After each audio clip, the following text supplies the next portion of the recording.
مشاهدينا الأفاضل في كل مكان، أهلا ومرحبا بكم.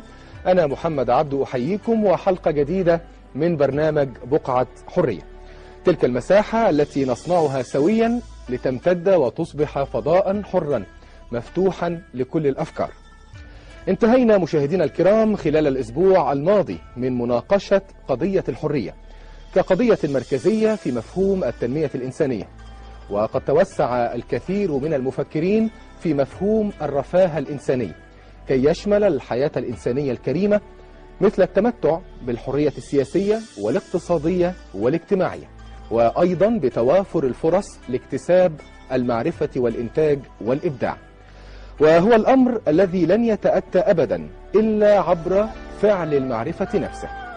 ولعل الناظر إلى شعوب دول منطقتنا العربية والإسلامية يلاحظ بشدة نقص القدرة المعرفية لدى الإنسان العربي، وذلك كله يحدث في عصر يوصف بأنه عصر انفجار المعرفة، يتجلى ذلك في قصور اكتسابها وأيضا في قصور إنتاجها على حد سواء، مما يحتم ضرورة التصدي لهذا القصور وتكريس اكتساب المعرفة وأيضا تكريس توظيفها بفاعلية من أجل بناء القدرات البشرية بكفاءة في جميع الأنشطة، ومن أجل تنظيم ورفع مستوى الرخاء الإنساني في الدول العربية. لهذا كله مشاهدينا تم اختيار المعرفة كمفهوم أساسي موضوع لهذا الأسبوع الثاني من برنامج بقعة حرية. نحاول معا أن نقارب هذا المفهوم من أكثر من بعد له، وأيضا نحاول أن نتوسع في تفاصيل هذا المفهوم وتحديد الوسائل التابعة والقادرة لتخطي كافة التحديات التي تقف أمام مفهوم المعرفة. الهدف هو بناء مجتمع المعرفة في عالمنا العربي.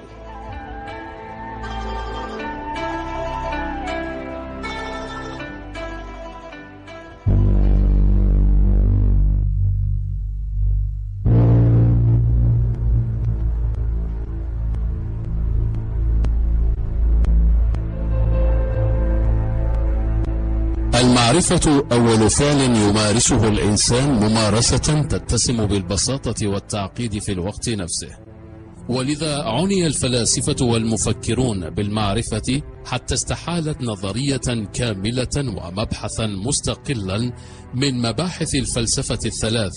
فالفلسفة نظريا تنقسم إلى مبحث الوجود الذي يهتم بدراسة الوجود ككل، ومبحث القيم الذي يدرس الحق والخير والجمال، وأخيرا مبحث المعرفة الذي يتضمن جزئيا أو كليا كلا من المبحثين السابقين.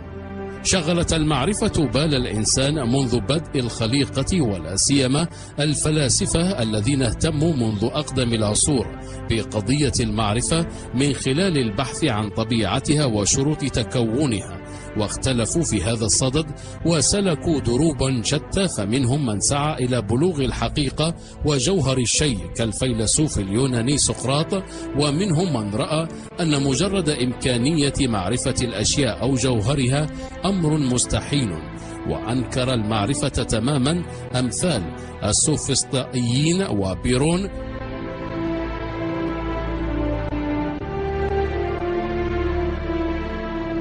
بينما رأى فلاسفة آخرون أن الحواس الخمسة وحدها هي مصدر المعرفة كالفلاسفة التجريبيين أمثال ديفيد هيوم وفرانسيس بيكون.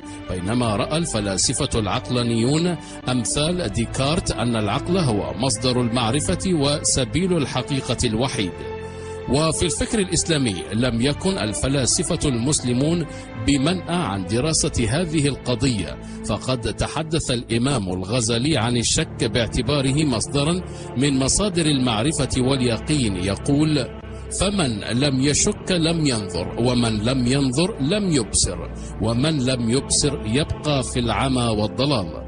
أما العلامة ابن خلدون فيرى أن الإنسان يولد خاليا من كل معرفة، غير أنه يملك الاستعدادات والوسائل التي تمكنه من اكتساب المعرفة، وأن الحواس هي نقطة الانطلاق إلى المعرفة، وبهذا يرجع المعرفة إلى أسس تقوم على التجربة ومعرفة نظرية وأخرى ظنية. وقد اقترنت نظرية المعرفة في الفكر الإسلامي بالمنطلقين الدينيين القرآن والسنة، وهو ما أشار إليه الفيلسوف ابن رشد بقوله إن العقل والحكمة لا يتناقضان والنقل بل يوافقه ويشهد له.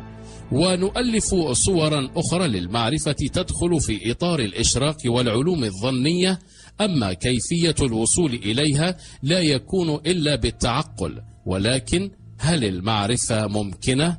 لقد تباينت آراء الفلاسفة والمفكرين بشأن المعرفة، فمنهم من أكد أن المعرفة ممكنة وأن الوصول إليها أمر بسيط إذا اتبع الإنسان منهج العقل، بينما رأى آخرون أن اتباع منهج القلب هو السبيل، في حين رأى فريق ثالث أن المعرفة نسبية يحددها الإنسان الفرد، فلا وجود لما يسمى بالحقيقة أو المعرفة المطلقة.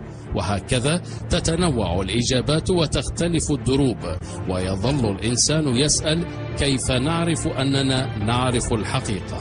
أسئلة ستبقى مثارا للجدل والنقاش لربما ما دامت السماوات والأرض.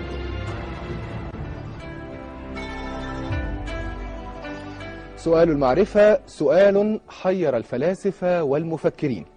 قد يبدو سؤالا بسيطا ولكنه في غاية التعقيد. أدعوكم مشاهدينا الكرام لمتابعة هذه الحلقة والتأصيل لمفهوم المعرفة.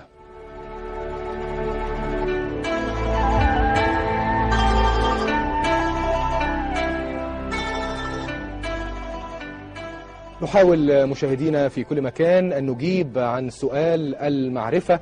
يشرفنا بالحضور في هذه الحلقة الأولى التأصيلية لمفهوم المعرفة الأستاذ الدكتور السيد رزق حجر، أستاذ الفلسفة الإسلامية بكلية دار العلوم جامعة القاهرة. أهلا بك دكتور.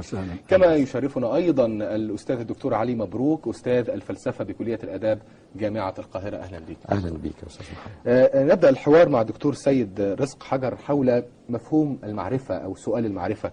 يعني رجل الشارع العادي بداية يرى أنه سؤال في غاية البساطة، حينما يسأل أحد الناس هل تعرف كذا يجيب نعم أم لا، أو سؤال مثلا هل تعرف فلانا، نعم أعرفه أو لا أعرفه. سؤال يبدو بسيط لكنه ينطوي على حالة من التعقيد.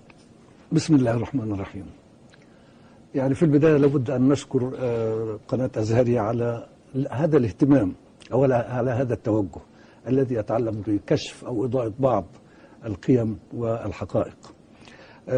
فيما يتعلق بموضوع المعرفة بالتأكيد كما ذكرت حضرتك على المستوى العادي الناس يعرفون كل شيء، وهم في الواقع أو في الغالب لا يعرفون شيء. يعني كلما تدنى أو كلما هبط المستوى الثقافي أو المستوى العلمي كان في إمكان الشخص أن يعرف ويقول أنا أعرف كل شيء وأدعي المعرفة بكل شيء، لكن الواقع مختلف تماما، بدليل أن كثير منهم يعود ويقول أنا أخطأت، أنا أخطأت، ما كنتش أعرف أن ده راجل كويس، ما كنتش أعرف أن ده راجل مش كويس. فالحكم على المعرفة قضية صعبة جدا، وكوني أصل إلى المعرفة أو لا أصل مسألة تحتاج إلى يعني تقنين دقيق جدا. أولا ما هي المعرفة؟ ما هي المعرفة؟ السؤال يعني معرفة حقيقة الشيء، الوصول إلى حقيقة الشيء، إدراك حقيقة الشيء. هذا الإدراك على وجه اليقين. إذا أدركنا شيئا ما على وجه اليقين كانت هنا معرفة حقيقية. إذا كنا في شك فنحن في سبيل المعرفة ولم نبلغ بعد المعرفة. إذا شككنا في شيء ما فنحن في الطريق إلى معرفة لكننا نبلغ بعد المعرفة الحقيقية. فالقضية ليست ببساطة. طبعا من الصعب والمستحيل بلوغ الحقيقة المطلقة. الحقيقة المطلقة لا يستطيع أحد أن يدعي الوصول إليها، لكن العوض عن ذلك أن يجتمع من يعلمون الحقيقة معا ويخرجون كلا فهما واحدا فنصل إلى قدر كبير من الحقيقة. جميل. دكتور علي مبروك، ما مدى أهمية فعل المعرفة في اكتشاف الإنسان لذاته واكتشافه للعالم المحيط به. يعني في المقدمة التي تفضلت بها أشرت عن العلاقة بين الحرية والمعرفة، وفي الحقيقة أنه نقدر يعني نقول باطمئنان أنه فعل المعرفة هو قاطرة التحرر. بس لازم نفهم يعني، وده يمكن بتصور هنا أنه المفيد الإشارة إلى عبارة قالها فيلسوف إنجليزي مهم اللي هو فرانسيس بيكون لما اتكلم عن المعرفة وقال أن المعرفة قوة. وهذه العبارة يعني ممكن قراءتها في سياق، لكن ممكن قراءتها في سياق آخر بفضله أنا شخصيا السياق ده. لماذا المعرفة قوة؟ وقوة ماذا؟ قوة من أجل ماذا؟ قوة تحرر في الحقيقة. يعني المعرفة قوة التحرر في مواجهة ماذا؟ في مواجهة كل المجهول الذي يجابه الإنسان في العالم. الإنسان يجد نفسه وجد نفسه على مدار تاريخه في مواجهة طبيعة مجهولة، في مواجهة كون مجهول، في مواجهة أيضا مش بس كده، في مواجهة ذات مجهولة. يعني أشياء كثيرة جدا في مواجهة خبرات للبشر قبله أو اللي ما يعرفهمش مجهولة.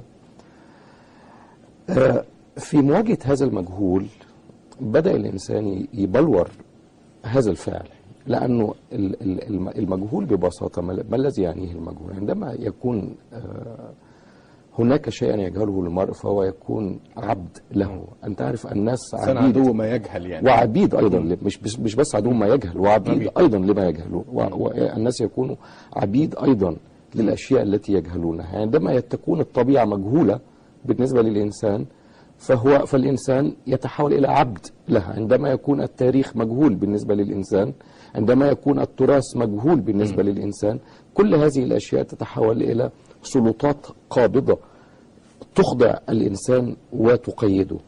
السبيل الأوحد الذي اكتشفه البشر للتحرر في مواجهة هذه الأشكال، هذه القوى المجهولة، هو المعرفة.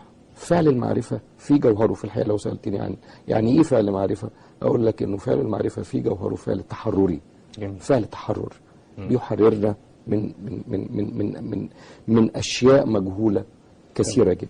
فعل المعرفة فعل تحرر، وفي بعض الأحيان دكتور السيد يكون فعل تسلط. يعني هناك وجه مقابل لفعل التحرر. بالتأكيد هو المسألة تتعلق بهدف من يعرف والغرض من المعرفة. يعني ممكن يكون واحد عايز يعرف شعب من الشعوب عشان يعرف يحكمه ازاي. نابليون لما جاي يحتل مصر خد معلومات كافية من علمائه عن مصر وطبيعة شعبها وطبيعة كذا، لأنه عايز كيف يتسلط على هذا الشعب وكيف يحكم. فالمسألة تحرر من جانب وتسلط من جانب بحسب داعي الشخص الذي يريد أن يعرف، أو العارف، الذات العارفة. هل الذات العارفة تريد معرفة للتحرر، للحياة، للامتداد؟ المعرفة امتداد، يعني كلما ازددتم معرفة كلما ازددتم امتدادا، كلما ازددتم وجودا. يعني وجود الإنسان يزداد بزيادة معرفته، وحياته تزداد بزيادة معرفته.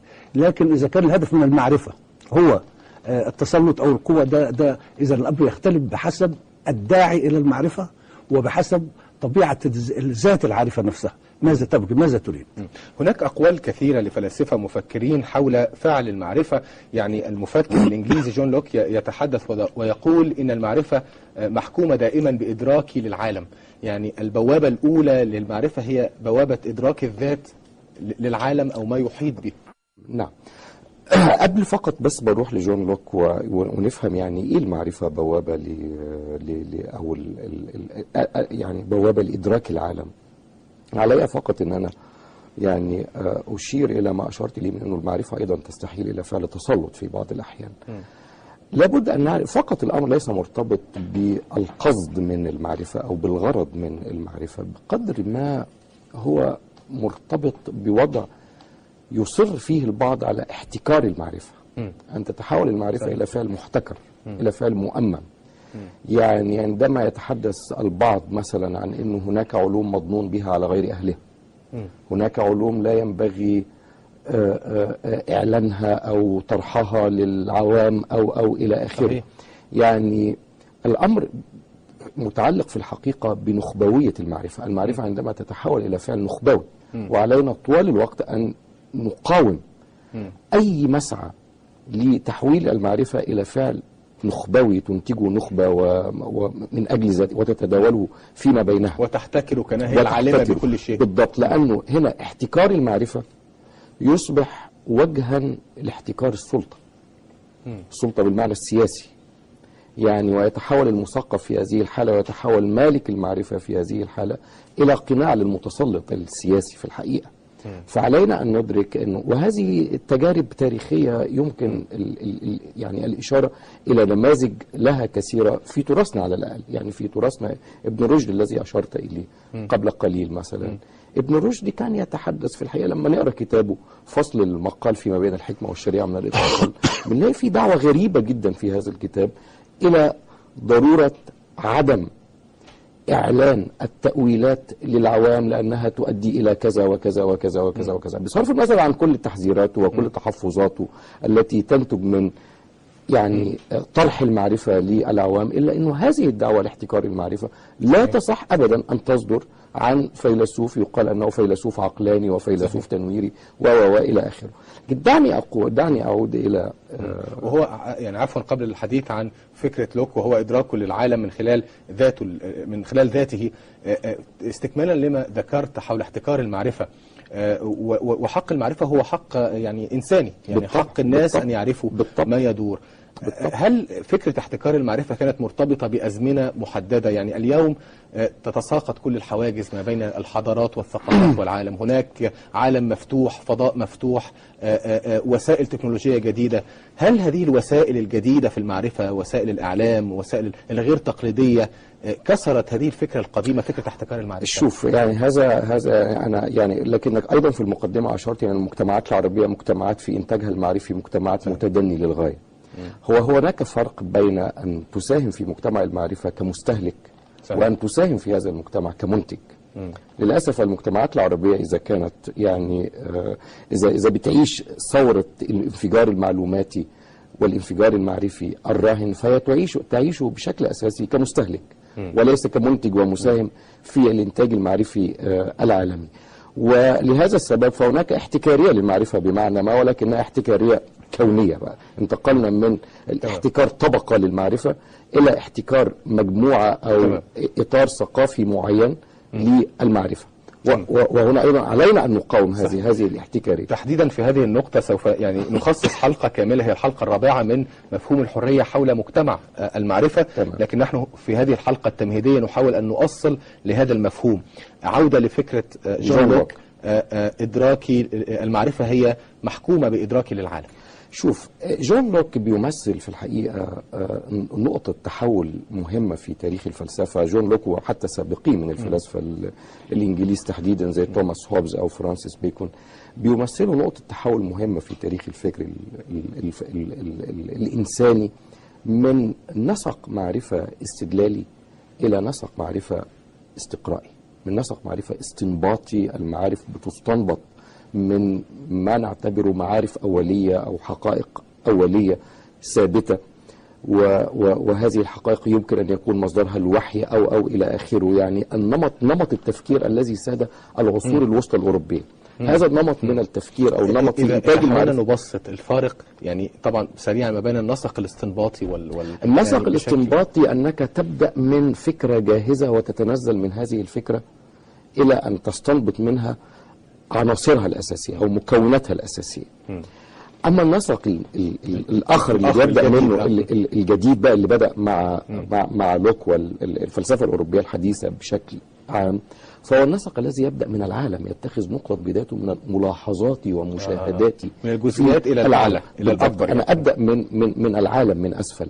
فجون لوك كان يمثل نقطة تحول في مسار التفكير الإنساني في الحقيقة كله. إنه أنت بإزاء حركة انتقال من عقل شغال على نفسه، عنده فرضيات وعنده حقائق أولية بيحاول أن يستنبط منها. يعني لأعطيك مثلا يعني فيما يتعلق بالعصور الوسطى الأوروبية، العصور الوسطى الأوروبية أنت تعرف أنه ما جرى لجاليليو مثلا عندما أصر جاليليو على أنه الشمس هي مركز العالم.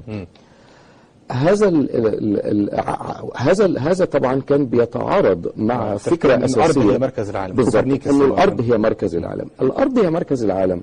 هذه الفكرة مشتقة من ماذا؟ مشتقة من تصور أرسطي، مستنبطة من تصور أرسطي. تصور أرسطي يرى أن التراب هو أثقل العناصر، وأنه بما أنه هو أثقل العناصر فلا بد أن يكون هو مركز الكون، مركز الكون. وبالتالي هنا انت بتحاول ان تقدم حقيقه علميه مستنبطه من فرض اولي. هذا الفرض الاولي يعني ليس موضوعا للاختبار العلمي. اما مع انتقالا من هذه العصور انتقلنا الى طريقه اخرى في التفكير، طريقه اخرى تبدا من العالم، تبدا من العالم، من المشاهدات، ومن خلال هذه المشاهدات اطور فروضا واختبر هذه الفروض لكي أصل إلى حقائق. هذه الحقائق كما علمتنا حتى الفيزياء نفسها قابلة للتطور وللتحول بشكل دائم، وهو شكل من أشكال المعرفة ونقطة تحول كما ذكرت في الفكر بالضبط. الإنساني. دكتور السيد، ما الفارق ما بين المعرفة والعلم؟ يعني اسمح لي الأول أتكلم مع الدكتور علي شوية في اللي قاله، يعني لأنه بيقول كلامه. إحنا على فكرة نختلف ونتفق وتجمعنا الجمعية الفلسفية مرة كل شهر. كل شهر نلتقي في الجمعية الفلسفية. عايزين مساحات اختلاف واتفاق. بالظبط. هو الود أولا، وبعدين نختلف في العلم كما نشاء. هو يعني أنا دائما أقول لإخواننا المتعلقين بالفلسفة الغربية الحديثة والمعجبين بها جدا، انكم دايما تتخذوا من هذه الفلسفه مراكز التغيير، مراكز التاثير. لوك عمل غير سياق الفكر. دكتور علي يعلم جيدا ان هذا التغيير بدا في الحضاره الاسلاميه، وبدات الحضاره الاسلاميه على اساس المنهج التجريبي. واظن هو قرأ كتاب شيخنا كلنا دكتور زكي نجيب محمود عن جابر بن حيان، اللي قال فيه ان انا كنت فاكر ان الغربيين هم اللي اكتشفوا المنهج التجريبي، لكن تبينت ان هذا المنهج اكتشف موجود في التراث الاسلامي. ده بالعكس، ده الحسن بن هيثم بيوصف التجربه بنفس المنهج اللي شفتها عند روجر بيكون وفرانسيس بيكون. يعني بيوصف بالظبط نفس فرانسيس بيكون مراحل التجربه، مراحل الاستقراء، تبدا بكذا وتستمر الى كذا الى القانون، الى التوصل للقانون. لكن حضارتنا توقفت. ده ما يعنيش ان احنا ننساها يعني، ونقول ان دول الاصل في التفكير. يعني من كلام الدكتور علي مبروك هو لا يرفض هذا التفسير. هو فقط بس انا اريد يعني ان اوضح شيء الدكتور سيد. هي المساله انه ممكن ان تكون هناك ارهاصات في الحضاره الاسلاميه او عند علماء مسلمين لما يمكن ان يقارن بالمنهج التجريبي، لكن المهم في هذه المساله هو الاتي، هو انه هذه الارهاصات لم تنبثق عنها، لم تتمخض عنها حركه علميه غيرت وجه العالم مثلما حدث في الغرب. علينا ان نقر بشكل او باخر انه ما جرى في الغرب، ان الغرب استطاع ان يغير وجه العالم، واستطاع ان ينتقل من عصور الوسطى الى عصور الحديثه. نحن للان يعني بنتكلم اهو، نحن للان لازلنا نعيش مستهلكين للمعرفه. صحيح. وهذه المشكلة. طب فعل المعرفة احنا تحدثنا عنه، فعل تسلط ام فعل تحرر. نعم. وكنت تريد ان تجيب عن السؤال اللي انا طرحته منذ قليل، فكرة الفارق ما بين المعرفة والعلم. الفارق بين المعرفة والعلم يعني عشان لكي ندرك هذا الفارق في فكرنا الاسلامي نقول يصح ان نقول الله عالم ولا نقول عارف. لو فهمنا التعبيرين دول، يعني الله يصب انه عالم وليس بانه عارف، ايهما اوسع في هذا التعبير؟ يبقى العلم اشمل واوسع من المعرفه. المعرفه قد تكون اخص، لكن في سياق اخر، يعني لو انتقلنا الى مجال فكري اخر زي فكره الصوفيه مثلا، لا، المعرفه عنهم اوسع بكثير. يعني هي تتحدد بحسب البيئه الفكريه التي تستخدم فيها. تمام. السعة أو الضيق، يعني سعة العلم أو سعة المعرفة سعة الضيق. لكن إذا استعملنا المعنى المعجمي الاثنين ربما مترادفان. طيب بس في ظني مستقر معنى للعلم. يعني السؤال اللي بيطرحه الأستاذ محمد عن العلم بيعني العلم بمفهومه المستقر الآن. نعم. بما أتصور أنه بيعني العلم النظرية العلمية الحديثة. صحيح. وفي هذه الحالة احنا هنكون يعني مضطرين اضطرارا لان احنا نقول لانه المعرفه اوسع مجالا بكثير من العلم، لانه العلم ظاهره العلم الحديث، ظاهره العلم الحديث، خلينا نتكلم عن ظاهره العلم الحديث بالمعنى الحديث، ظاهره بتدرس ظاهره محدده يعني أقل بكثير من الإطار الذي يمكن أن نطلق عليه، يعني ممكن مثلا نطلق معرفة علمية، معرفة دينية، معرفة إنسانية. المعرفة هي المظلة التي تشمل كل في هذا الحاجة المعرفة أوسع، هتظل المعرفة أوسع بكثير مجالا من. طيب في ضوء الفكر الإسلامي ومقاربة الفلاسفة المسلمين، وكما شاهدنا في التقرير في مفتتح الحلقة للمعرفة، يعني هناك من حاول أن يصل إليها المعرفة، يعني هناك من حاول أن يصل إليها عبر الحدس وعبر المعرفة الحسية، وهناك من تحدث وأكد قيمة العقل للوصول إلى. كيف ترى؟ يعني إذا رجعنا إلى الأصل الأول للمعرفة في الإسلام وهو القرآن، هو القرآن، سوف نجد أن يقرر حقيقة مهمة، وهي أن الإنسان يولد، هستخدم التعبير بقى بتاع الفلسفة الحديثة، الإنسان يولد صفحة بيضاء. والله أخرجكم من بطون أمهاتكم لا تعلمون شيئا، وبعدين قدم لكم وسائل المعرفة وجعل لكم السمع والأبصار والأفئدة لعلكم تشكرون. هذا الأساس الأول. هذا الأساس يدل على أمرين. الأول أنه قدم لنا وسائل معرفة. الأمر الثاني أن الإنسان لا يعلم شيء حتى تنقش جزئية على قلبه أو على عقله. الأمر الثالث أن المعرفة ممكنة. الأمر الثالث أن المعرفة ممكنة. يبقى حللي 3 مسائل في قضية المعرفة. إن كان المعرفة، إذن هي المعرفة ممكنة، ما دام بيقول وجعل لكم السمع والأبصار والأفئدة، وجعل لكم السمع والأبصار والأفئدة، يبقى هذه وسائل للمعرفة. ما دام تحدث عن وسائل المعرفة يبقى المعرفة ممكنة. أعطاني مصادر المعرفة أو وسائل المعرفة، حدد لي التمازج الشديد اللي هنسميه بقى عند كانت المثالية. المثالية يعني حدد لي القرآن لم يطلق العقل وحده أبدا، إنما دائما يقترن العقل بالحواس. العقل بالحواس، وده يقول إن المعرفة الحسية والعقلية هي يعني الوصول المعرفة تبقى عن طريق الحس والعقل معا. تمام. طب لماذا لمست في بداية كلامك كأن في خصام ما بين الفلسفة الإسلامية أو الفلسفة الحديثة؟ يعني حضرتك بتقول لا يعني زي قال كانت أو زي ما قال الفلسفة الحديثة.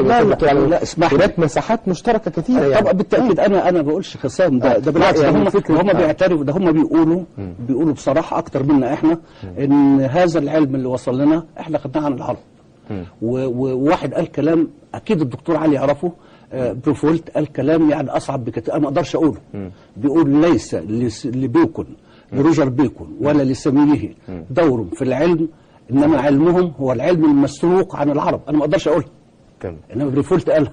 هو العلم المسروق عن العرب. كما ذكر دكتور سيد في بداية الحلقة احنا اتفقنا ان العلم سلسلة فعل المعرفة هو فعل تراكمي ما بين الحضارات والثقافات كلها، تحديدا قبل احنا خدنا من اليونان وعطينا للغرب وهكذا. صحيح. قبل التوقف مع الفاصل تود دكتور علي أن تعلق على هذه النقطة، وصول المفكرين والفلاسفة إلى المعرفة، كيف يحاولون من خلال أعمال العقل، من خلال استخدام الحدس، يعني كيف ترى النماذج والأسماء التي حاولت أن تقترب من مفهوم المعرفة؟ شوف، هو يعني الأدوات اللي بيعرف بيها البني آدمين باستمرار مرتبطة باللحظات التاريخية، يعني سيادة أداة على أداة أخرى مرتبطة بمسار التطور التاريخي للإنسانية. العقل بيسود في أوقات بيبقى في تركيز في بعض الأحيان على الحواس باعتبارها مصادر المعرفة. أحيانا بيصل الناس إلى مرحلة يدركوا فيها أنه والله لابد من طريق ثالث يتجاوز الأداتين، أو من أداة ثالثة تتجاوز الأداتين السابقتين. كله بيبقى مرتبط بيه يا أستاذ محمد. علينا أن احنا نلاحظ ده، بأنه الظاهرة الإنسانية أساسا ظاهرة معقدة جدا وظاهرة مركبة، ما هياش ظاهرة بسيطة. وظاهرة مركبة يعني إيه؟ يعني ببساطة استحالة إنك تعرفها بأداة واحدة. صحيح. بشيء واحد. أنت قدام كائن عجيب، يعني موضوع في الكون، وظاهرة حياته وظاهرة وجوده وظاهرة اجتماعه وظاهرة هذه وظاهرة التركيبات اللي بيخلقها، سواء كانت تركيبات اجتماعية أو سياسية أو تاريخية، وعلاقته مع الكون وعلاقته مع ما وراء الكون، علاقته بكل هذه الاشياء بتقتضي منه انه يطور، بتقتضي من البشر باستمرار ان هم يطوروا ادوات بحيث تستوعب عناصر في تجاربهم، عناصر التجربه الانسانيه. كل تعدد معرفي مرتبط بشكل اساسي بانه التجربه الانسانيه تجربه واسعه جدا وتجربه غنيه، ولا يمكن ابدا اختزالها في اداه واحده او في طريق واحد او في مسار واحد. جميل. يعني ادعوك دكتور علي وادعو دكتور سيد لمتابعه هذا التقرير. رجل الشارع، الناس كيف يرون هذه الفكره، فكره المعرفه، وكيف يجيبون على سؤال المعرفه. نتابع هذا التقرير ومن بعده لنا عوده في بقعه حريه. وسائل المعرفة تختلف من عصر إلى آخر باختلاف أشياء كثيرة جدا، منها التقدم التقني والثقافات وغيرها، وتغيرت كثيرا طبعا في الوقت الراهن، فظهر مجتمع يعرف بمجتمع المعرفة. المعرفة تغيرت من مجرد اعتماد على أساليب قد تكون بدائية جدا في عصرنا الحالي، أما الآن فتعددت بشكل كثير جدا. هناك ظهر الإنترنت، ظهر الكمبيوتر، قبل ذلك طبعا ظهرت وسائل الإعلام بكل أشكالها، المذياع ثم التلفزيون ثم كل الوسائل الحديثة المتعلقة بالإنترنت وغيرها من الوسائل التقنية الحديثة. يضاف إلى ذلك كثير من الوسائل الأخرى منها المطبوعات. الصحافة تعتبر جزء من وسائل المعرفة.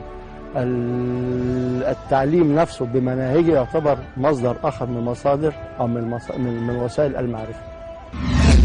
بسم الله الرحمن الرحيم. هي بالنسبة لوسائل المعرفة، طبعا دلوقتي التكنولوجيا بقت أسهل كتير بالنسبة لوسائل المعرفة في أي حاجة، حتى في تصوير الورق أسهل أسرع كده.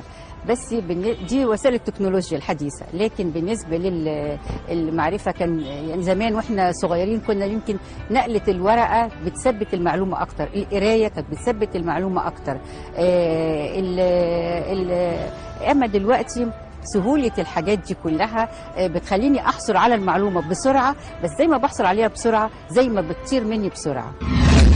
الدولة عليها أن تجعل من وسائل المعرفة أنواع متعددة، وأن تجعل للمعرفة وسائل كثيرة كالنت والمعارف المختلفة والكتب والمكتبات ودوائر المعارف وهكذا. فعلى الدولة أن توفر كل هذه الأمور حتى نحقق المقصد العظيم، وهو الوصول إلى مجتمع معرفي عظيم، وحتى تتفتح عقول أبنائنا وعقول أولادنا، وتستطيع أن تتصل بالعالم الخارجي على نحو ناجح دون أن تترك هويتها ودون أن تترك أخلاقها ومبادئها، لكن نأخذ ما نراه نافعا لنا ثم نرد ما لا نراه خيرا لنا. والدولة لها دور عظيم في هذا الأمر، ونؤكد على هذا الأمر، وجزاكم الله خيرا. المناهج فيها حشو في المعلومات زيادة، والمفروض ان المنهج هو المنهج. لو بصينا للمفهوم بتاعه ايه، المفروض ان المنهج عبارة عن جميع الخبرات اللي بيتلقاها الطالب سواء داخل المدرسة او خارج المدرسة.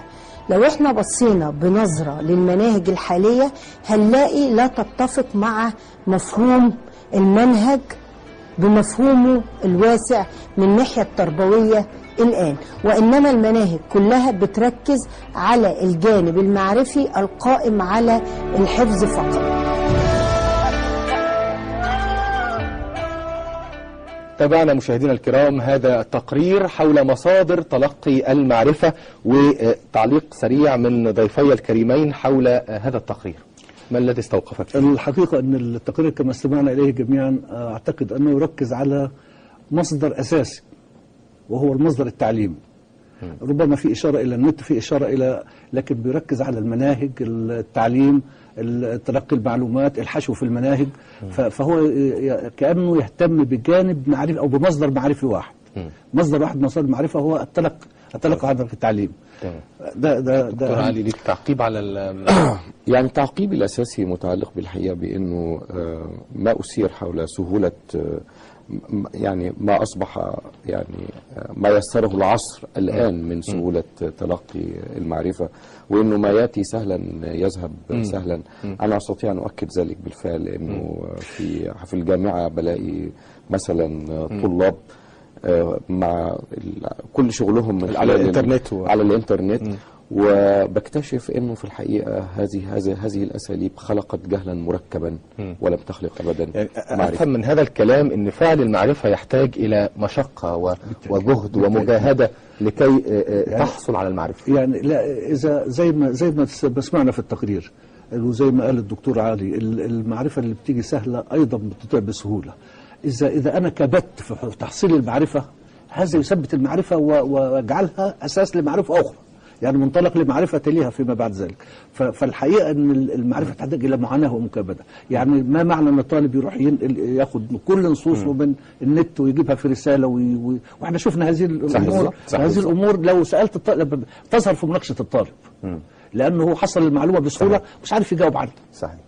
طيب يعني هو إذا شئت فقط بإضافة سريعة جدا في هذا الموضوع، إنه إذا كان باقي الثقافة العربية بشكل أساسي هو سيادة النزعة النقلية، ففي الحقيقة أنت تكتشف أنه التقنيات الحديثة في تداول المعرفة فاقمت من هذه النزعة، يعني جعلت يعني يسرت للطالب عمليات النقل، وأصبح الطالب وهذا النقل لا يبني معرفة حقيقية، يبني معرفة على التحليل العقل، عملية العقل. صحيح، عملية العقل.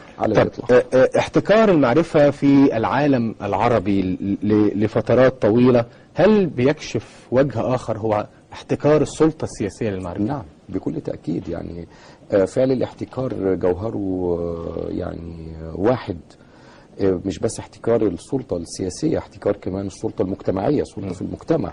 يعني كل أشكال الاحتكار بتغذي بعضها البعض وبتنفتح على بعضها البعض. المحتكر سياسيا في حاجة إلى احتكار معرفي، وفي حاجة إلى سلطة اجتماعية كمان بتحتكر الفضاء الاجتماعي. يعني الآن مثلا، يعني لو تأملت في الأزمة في مصر في هذه اللحظة،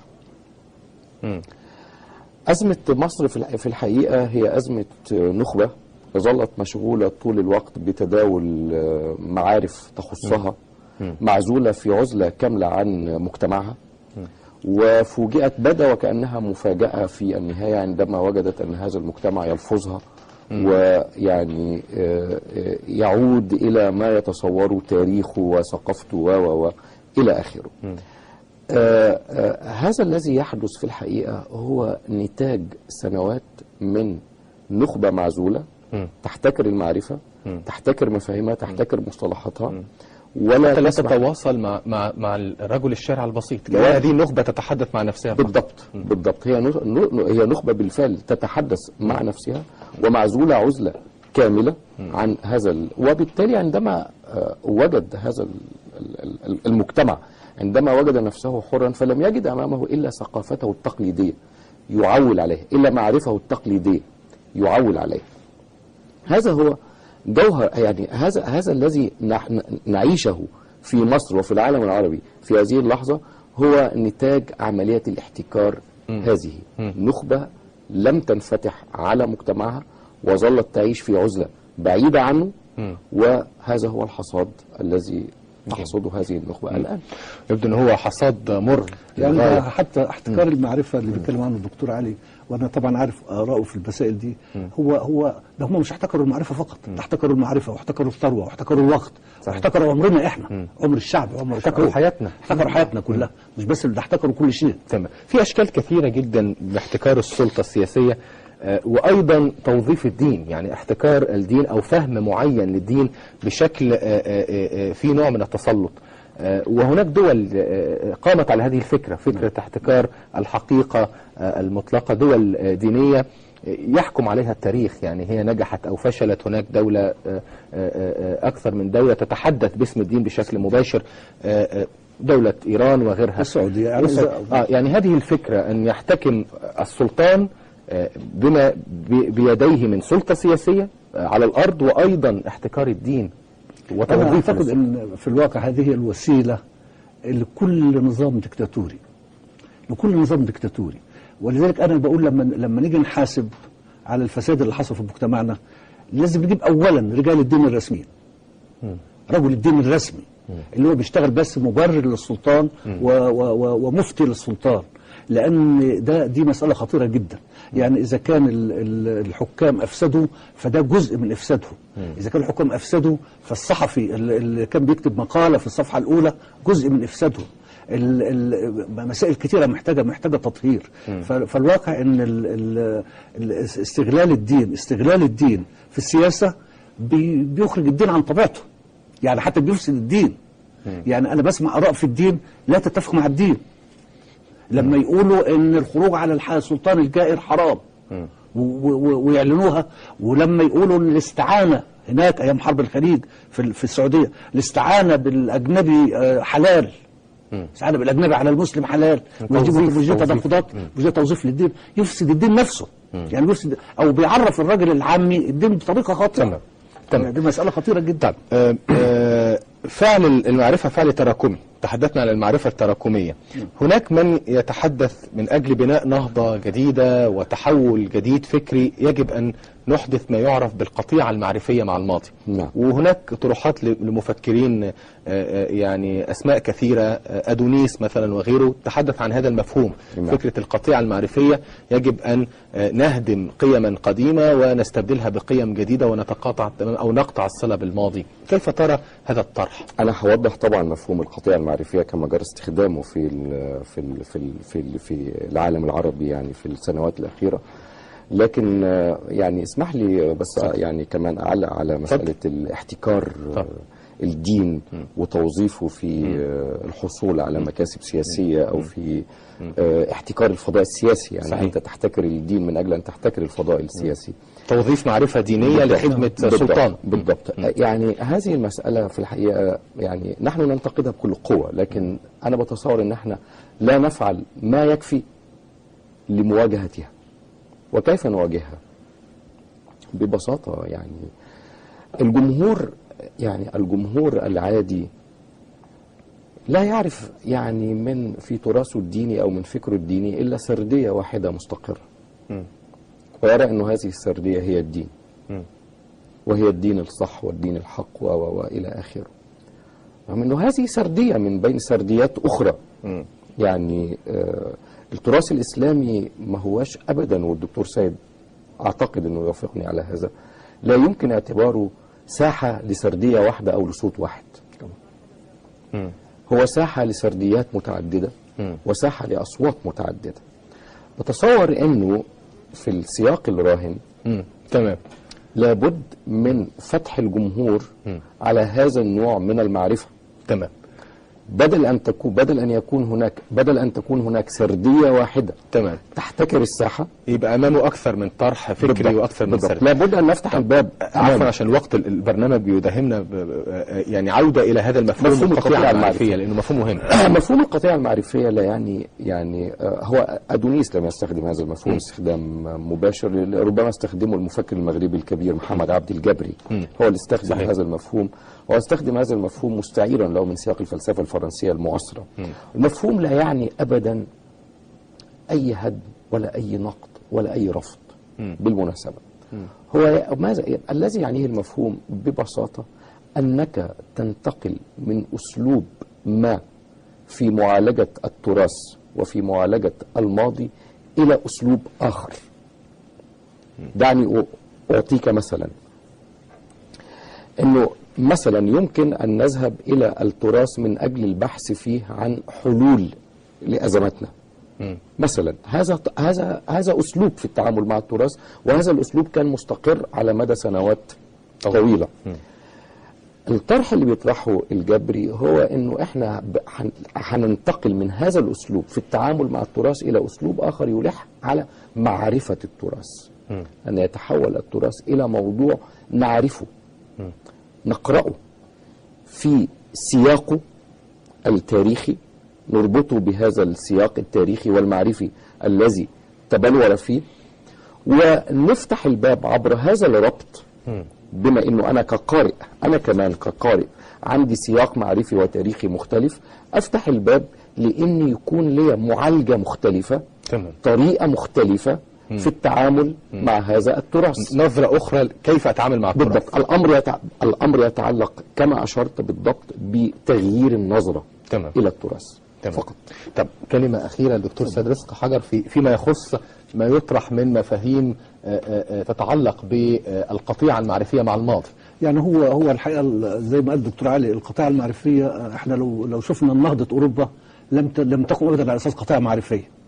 وهو يعلم وانت تعلم ان التراث اليوناني حرك والتراث الاسلامي حرك نهضه اوروبا، ما كانش قطاع مع الماضي.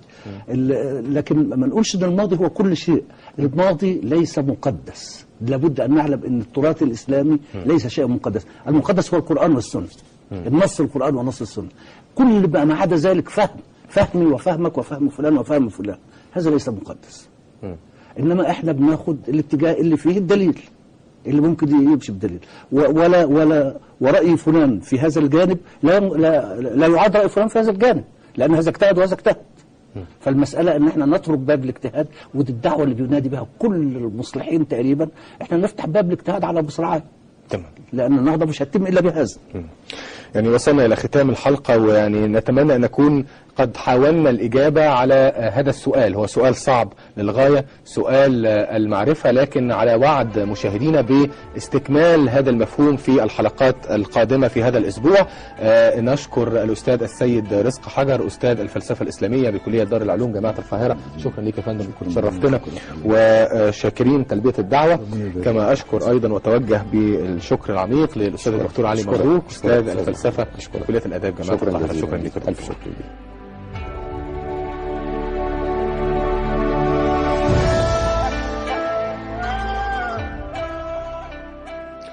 هي إضاءة أولى حول مفهوم المعرفة. في الحلقات القادمة إضاءات أخرى لهذا المفهوم وما يتصل به من مفاهيم. تابعونا الحلقة القادمة والمعرفة في ضوء الثقافة الإسلامية.